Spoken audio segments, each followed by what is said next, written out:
picture, as you can see, was taken in a busy American city. This picture was taken at exactly the same time and at the same spot. Question: how was it done?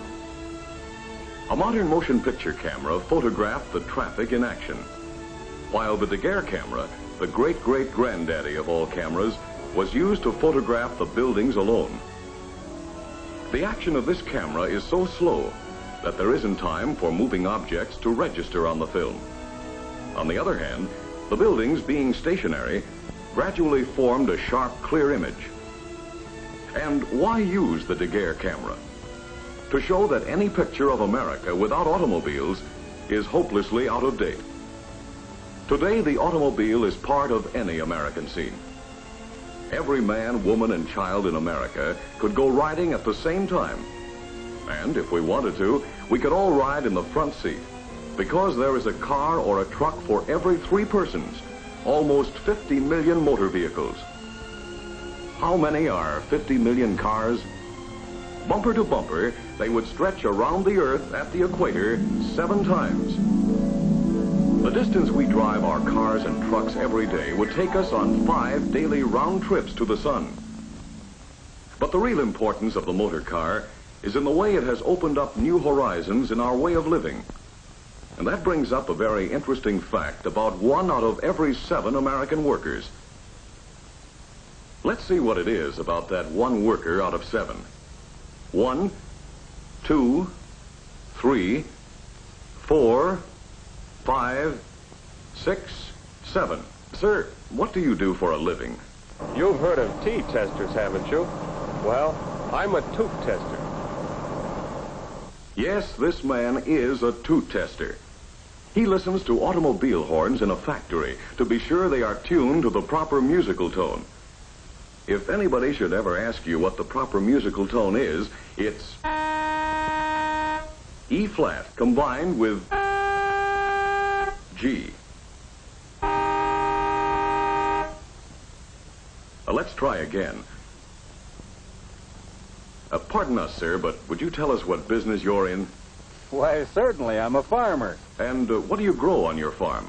Well, you might say I grow automobiles because I own part of the 4 million acres of farmland used to grow raw materials for paints and lacquers and insulation used in motor cars. And you, sir, it seems that you're a miner. What do you mine? I mine automobiles. You see, it takes the miner to dig the iron and the coal and limestone for automotive steel. And then, of course, some of us dig the copper and lead and molybdenum and sulfur that go into automobiles. You might get answers like that in any crowd, anywhere, from any one of over 9 million men and women who make their living directly because of automobile transportation. That's what we mean by 1 out of 7. Let's see how many it takes to make over 9 million people. We'll begin with the city of Los Angeles, which has become our 4th largest city. Suppose every family in Los Angeles should decide for some reason to move elsewhere. Then suppose into each house left vacant, there should move a family of a worker in the automobile industry, the 1 man out of 7. Actually, Los Angeles isn't nearly big enough to hold them all, nor, for that matter, is the whole state of California. You see, there'd be the steel workers, the men who make steel for the automobile, and their families. There'd be the families of glass workers who make automobile glass. We'd have to find homes for the families of all the workers who build tires, and batteries, and parts. And we'd have to make room for the 800,000 families of the men in the big motor car and truck assembly plants. Yes, it would be moving day for 1 out of every 7 families in the United States. And we'd have to include the moving van driver and his family, too. Because, you see, he is one of more than 5 million drivers who drive for a living. Trucks, buses, and taxis. And while you're about it, did you ever stop to think of how many people it takes to maintain our roads and highways? Well, quite a few. Because on the highway miles of America, we could drive to the moon and back more than 14 times.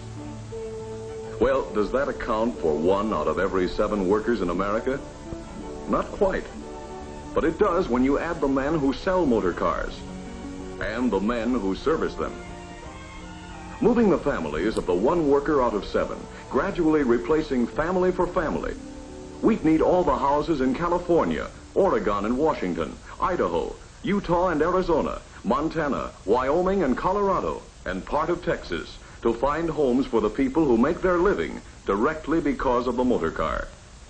And this brings up an interesting question. What would these people be doing if the motor car had remained a luxury for a few rather than a necessity for so many?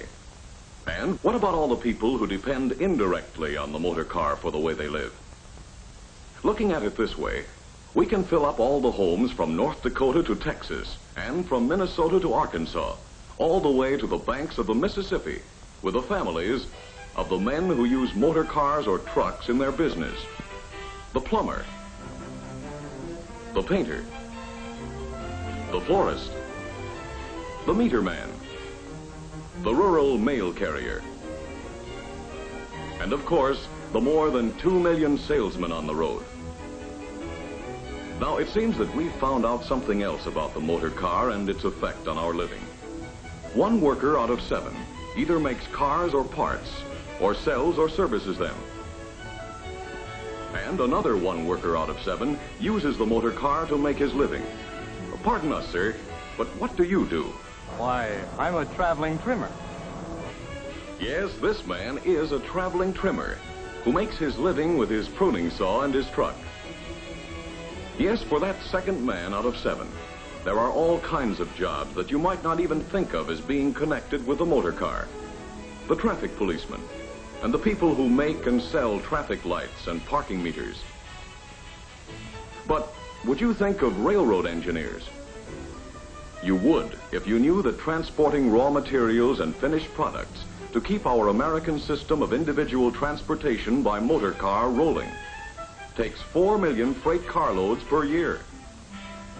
1/6 of all retail business firms are connected with the automobile. Yes, even including little Jimmy's first business venture, the motor car makes business for America. And 1 out of every 5 retail sales dollars in America changes hands because the motor car made it possible. Yes, the motor car has been a key factor in all the ways we do business in America. But it has had even greater effect on the way we live and the pleasure we get out of living.